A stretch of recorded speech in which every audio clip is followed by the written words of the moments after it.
Welcome to our review of Flashpoint South China Sea by GMT Games. We're going to give you our thoughts on this game after numerous plays here today on Legendary Tactics. All right, so we have Flashpoint South China Sea. Yes, indeed. And I got to say, this game has been growing on me. Yeah, it's it has for me as well. I remember when I first saw it, I thought, you know what? It's a nice little game. It's, there's some, interesting aspects, but the more I play it, the more I really am finding I'm enjoying it. It's actually it's meant to be played in about 20 minutes or half an hour, something like that. Yeah, I think they call it the Lunchbox series, eh? Yeah, or it's lunchtime part of a series, something lunchtime like that. Series. Yeah. Just okay. doing games which can be played over a lunch hour, and just something that's not, it's pretty light, but there's enough strategy in it to keep you interested. Well, now you have the hard copy of this game, correct? I do, yes. GMT was kind enough to send along a game for me to check out. Oh, so awesome. And what are your thoughts on the components? The components are typical GMT, very good quality. The board is mounted. The cards have a nice heft to them.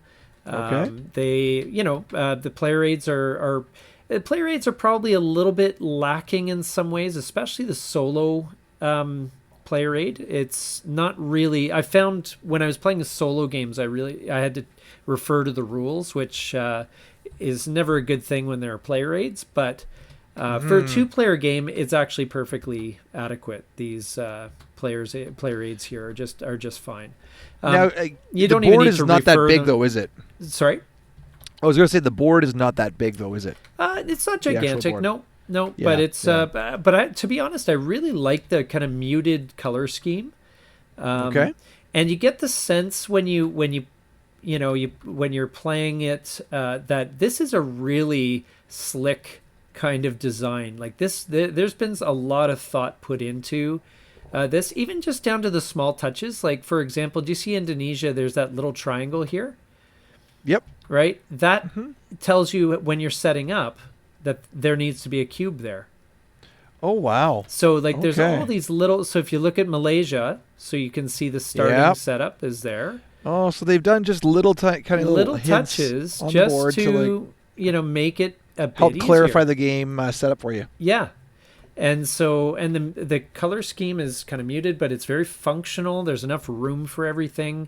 It feels like the board is just the right size. I really like the aesthetics of this game, actually. I think it's looks very slick and modern. And I did get a chance to see it at your place there the other day, and it did, like, just on first blush, it looked pretty good. Yes. Yeah, I think it's one of those games that does look attractive on a game table, if that's something that's important to you. Yeah. But what are your thoughts on the gameplay after having played a number of games? Now, you've only played 2-player. I can comment on both the solo and the 2-player. Yeah, no, I've played U.S. and China. Yeah. And I think I don't find them. They're not very There's no asymmetry in this game. You're pretty much both trying to go after the same objective. Yeah. You both have there's not the only kind of slight thing might be the phone op versus the CR. Yes, that's really the only asymmetry. And that's a pretty subtle difference. It's not. Yes. It's not this glaring, difference in how you're going to change your game style. Yes. Besides the fact that the CRs stay on and the phone ops come off each turn. Yeah. So. Yeah, which is a consideration as the U.S. player, and it's definitely a really it's a tight game as well. It feels like it's a very closed economy. And you only have so many cubes, and you can only place in so many spots, and so there are some limitations. But I think overall, like, what it's trying to accomplish, I think the gameplay is very smooth.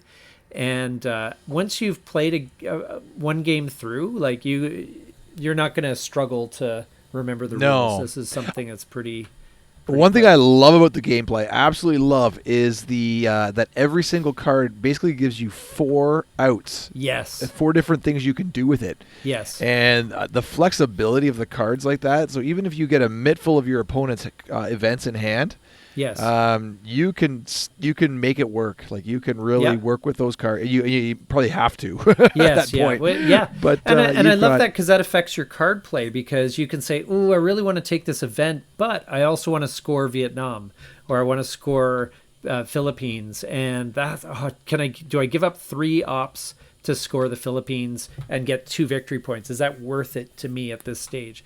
And I love that. And then, or I could use it to mode match that event, but is it worth it? And there's a lot of, each card, as you said, because it has 4 different uses, it really adds a lot of depth to what is otherwise a really simple game. I think if they hadn't done it that way, it would have been maybe just felt too the game simple. would have lost. The game would have lost a lot of its. But it's really clever. Like I think that's what I come away with in terms of the gameplay, and in general, it's very intuitive. It makes sense, but it's also very clever how all the pieces fit together in such a simple framework.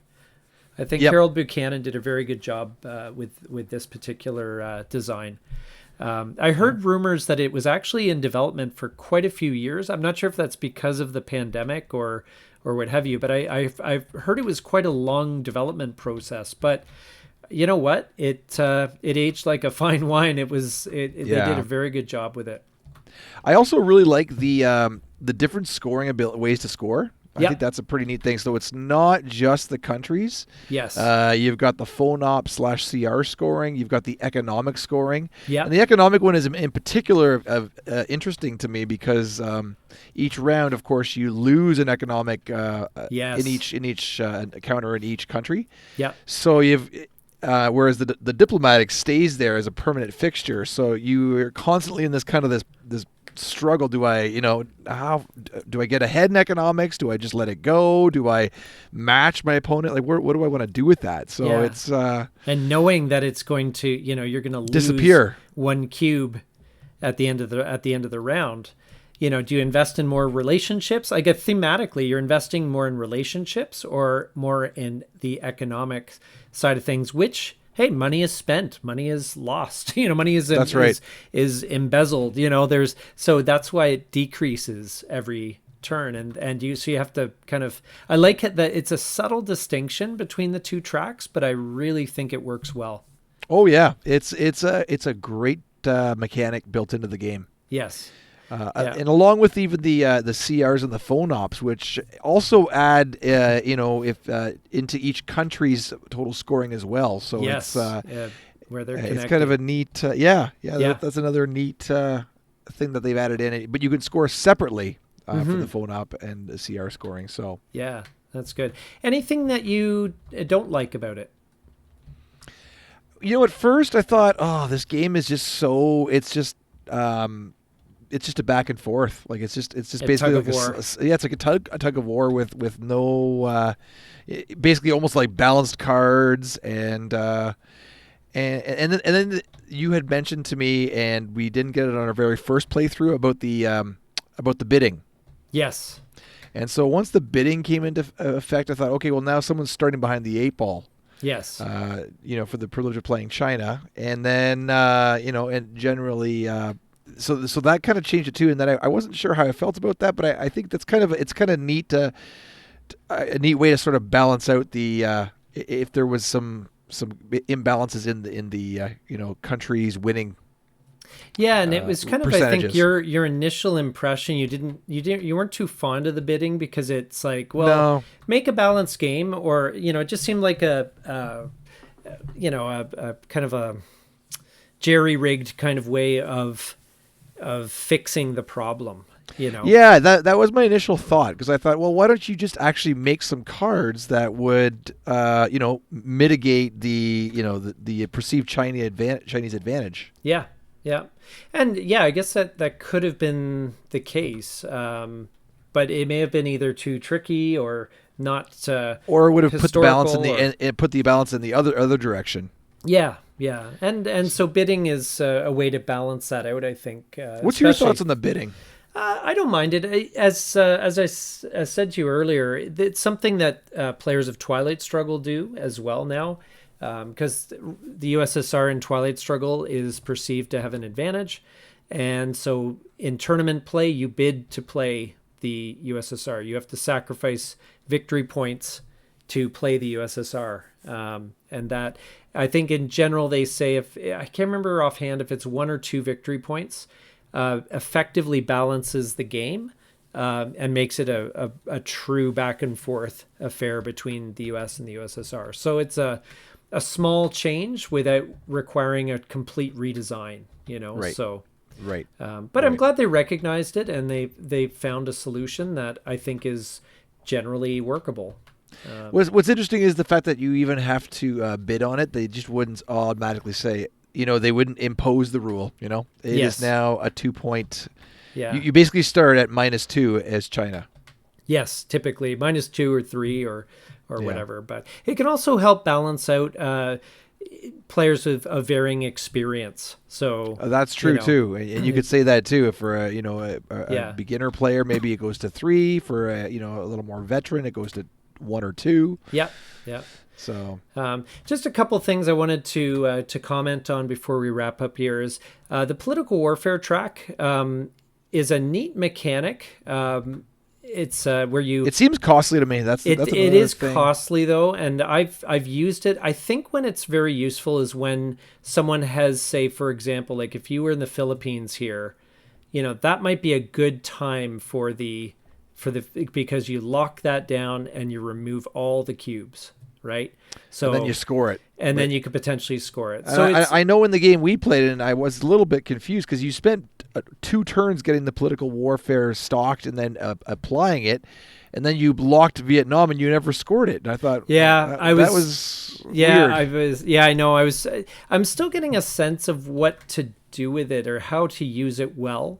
Okay, so it and was a lever you were just trying to pull to see what a you could little do bit. I had a plan at that time, but it didn't come to fruition. Okay, But- I mean, I won, so I'm happy it didn't. Yes. but- Well, it was just, because the political warfare is a risk. And especially if at 1 cube, I don't think it's worth doing because no, it's you're so not easily undone. Yeah. 2 cubes, you're probably safe. But really, if you're going to invest in You may as political well go warfare, that you may third as well cube and go guarantee whole it. hog. I agree. I agree. And I know why it's in. I know why it's in place because obviously, if you have a situation where someone is completely dominating, let's say in the Philippines or whatever, and you need a means to kind of hit the reset button, right? However, though, you've basically spent a 3-op card just to allow yourself the privilege of doing that. So, Yeah. and you've wasted at least a turn to lock it down. But if you spend a 3-op card and then you do your political warfare, then you get to boot, the 3 economic cubes out, and you get a lock, which counts towards control. So it's not. It's Oh yeah, that's a really good point. That's it's a really not good a point. complete waste of move, but it is kind of requires, I think, the right timing. And you're not going to use it many times in a game, in my experience. Maybe I'm wrong, and the people who've played this hundreds of times use it every second move. But I think it's more of a specialized thing when the other side has just gotten ahead, and you're trying to catch up on that. Now, is that something that you like or don't like in the game? I think it's necessary. I'm not a massive fan of it, but I think it's a necessary thing to, again, because otherwise, if you load up one of the countries like Vietnam or the Philippines and you can start scoring it at will, it could be worth a lot of victory points each turn. Okay. So political warfare is a way for you. You imagine if you have a setup like this for Vietnam, right?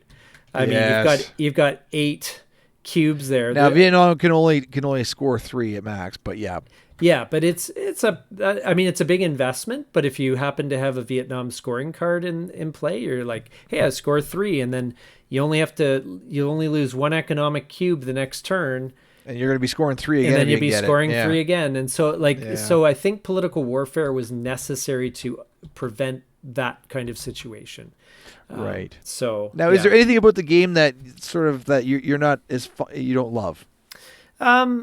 Some games can feel a little bit luck based, a little bit swingy. Like in the game we just finished, I felt like the fact I did not get very many U.S. events. I think I had one leader and basically 5 of your events.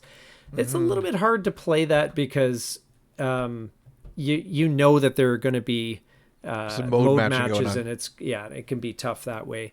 But no, but I mean, there's nothing I really dislike. I think the political warfare is okay. I think it's something you need to do. I like the tension track. I like the. What's your thoughts on the reserve to available?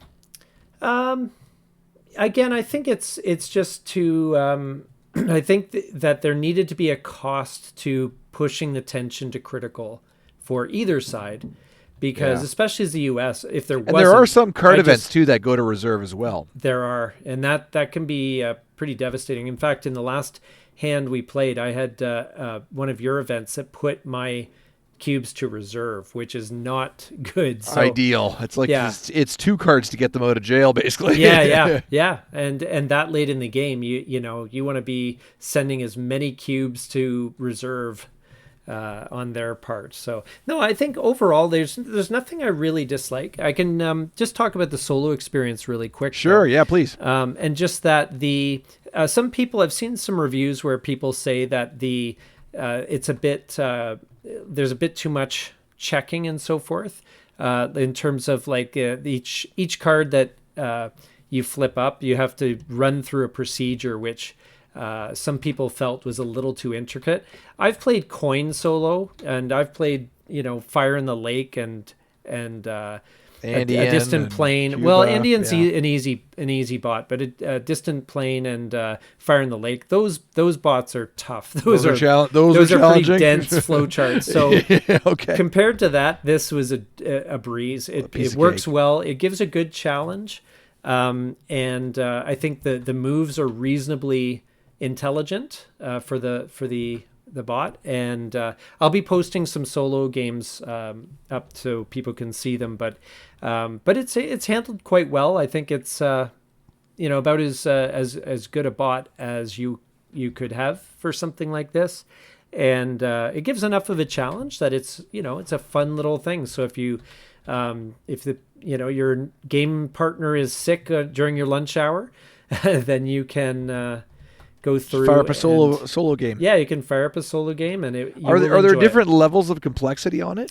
Not really. They basically just give the bot more and more of a handicap. So they'll say, if you're playing as the US and you want to play in normal difficulty, you put it at 0. If you want to have an easier game, I think you put it on 2 or 3 on your side, and if you want a challenging game, you put it on 3 on the Chinese side, something like that. So it's only just like a handicap. It's simple, but it's effective. I think it works well as a solo experience. I think it's very enjoyable, actually, and you have this you face a very similar set of decisions as you would against another player. And I think you can also learn how to play. Yeah, you can play either side.